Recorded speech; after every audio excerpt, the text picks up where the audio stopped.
16 ஆண்டுகள் கடந்து முள்ளிவாய்க்காலினுடைய நினைவு முற்றத்திலே நாங்கள் இப்போது நின்று கொண்டிருக்கிறோம். ஏராளமான உயிர்களை, எங்களுடைய உறவுகளை தொலைத்தவர்கள் நாங்கள் இப்போது இந்த நினைவேந்தர் கால பகுதியில் இருக்கிறோம்.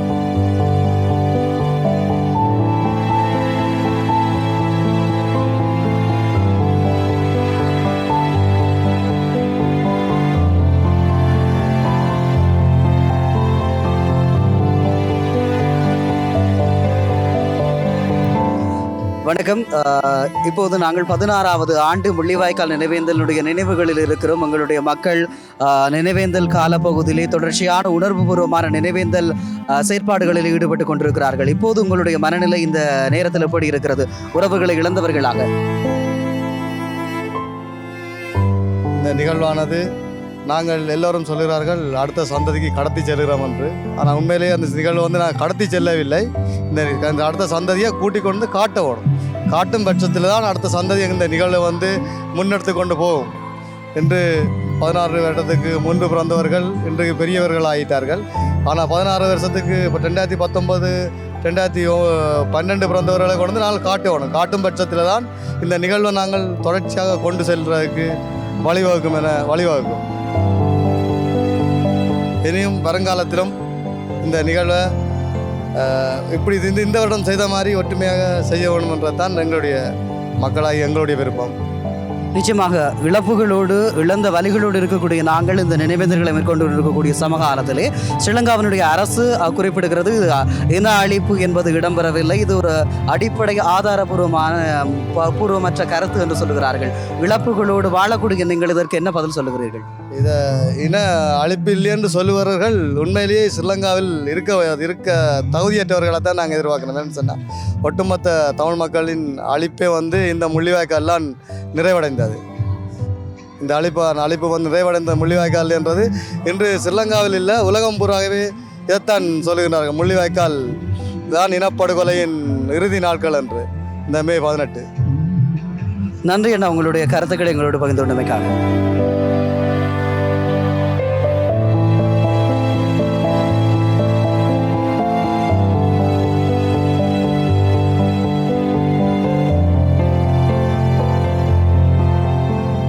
வணக்கம். 16 ஆண்டுகள் கடந்து முள்ளிவாய்க்காலினுடைய நினைவு முற்றத்திலே நாங்கள் இப்போது நின்று கொண்டிருக்கிறோம். ஏராளமான உயிர்களை, எங்களுடைய உறவுகளை தொலைத்தவர்கள் நாங்கள் இப்போது இந்த நினைவேந்தர் கால பகுதியில் இருக்கிறோம். உங்களுடைய மனநிலை 16 ஆண்டுகள் கடந்து எப்படி இருக்கிறது? மிகவும் வேதனைக்குரிய விஷயம். நாங்கள் நித்தமும் இந்த மே 18 என்ற சொல்கிற நாளை மட்டும் நாங்கள் நினைவு கூறுவதில்லை. நாங்கள் எங்களுடைய உறவுகளை நினைத்து ஒவ்வொரு நாளும் நாங்கள் நண்பர்களுடைய கதை கேட்க நித்தமும் கவலைப்பட்டு கொண்டு தான் இருப்போம். தாங்க முடியாத எங்களுடைய வலிகள் இன்றும் பாருங்கள். நாங்கள் காலமாக நாங்கள் இதுவரைக்கும் நிற்கிறோம். மஞ்சளை செலுத்திட்டு போகணுமன்றதுக்கான தான் நாங்கள் நிற்கின்றோம். நாங்கள் எப்படி சொல்லுன்றது தெரியாது. எங்களுடைய மக்கள் கொத்தாக அழிந்த இந்த சிறுவர்கள் எல்லாம் இந்த பாப்பரஸ் குண்டுகளை போட்டு உடல் எரிஞ்சு போய் இருக்கிறதெல்லாம் பார்க்கும்போது மிகவும் மனவேதனையோடு நாங்கள் இருக்கின்றோம். எங்களுக்கு எனக்கு 49 வயசு. ஆனால் என்னால் தாங்க முடியாத வேதனைகளை நித்தமும் நண்பர்களோடு நாங்கள் கதைத்து கொண்டு இருப்போம்.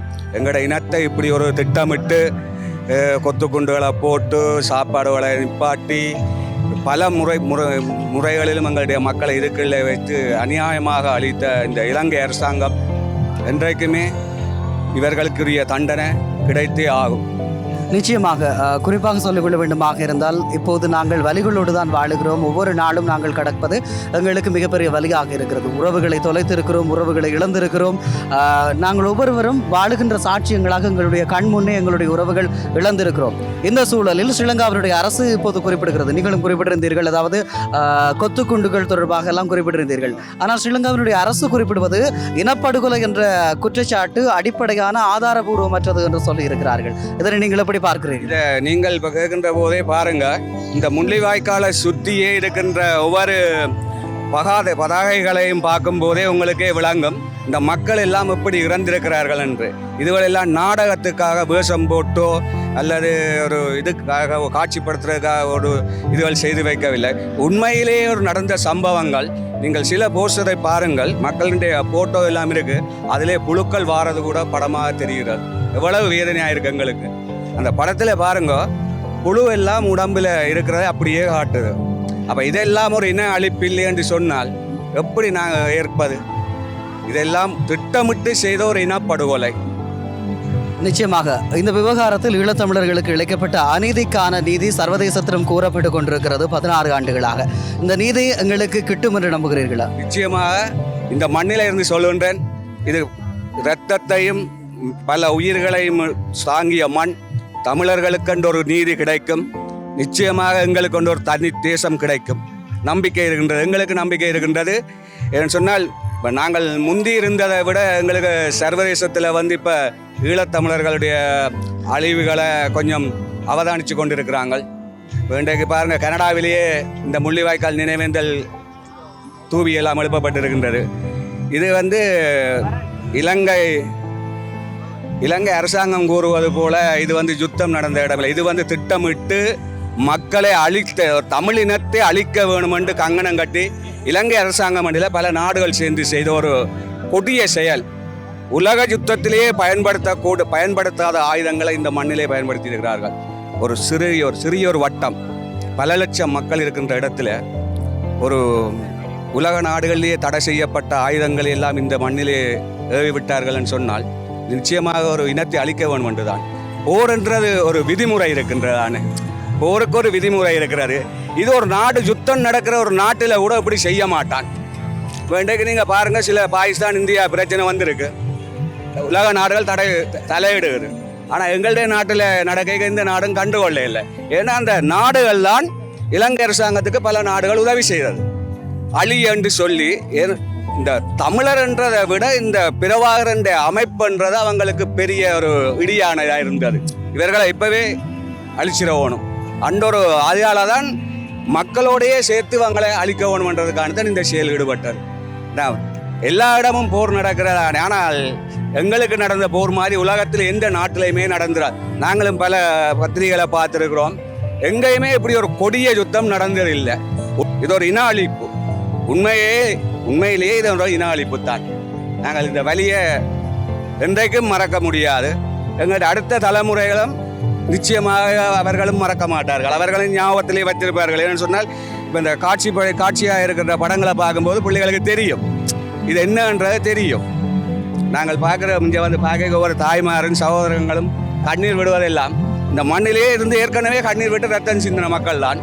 ஆனால் அவர்களுடைய கண்ணீருக்கும் ரத்தத்துக்கும் நிச்சயமாக நீதி கிடைக்கும். எங்களுக்கென்று ஒரு நாடு உருவாகும். நன்றி அண்ணா, உங்களுடைய வார்த்தைகளை. நன்றி நன்றி.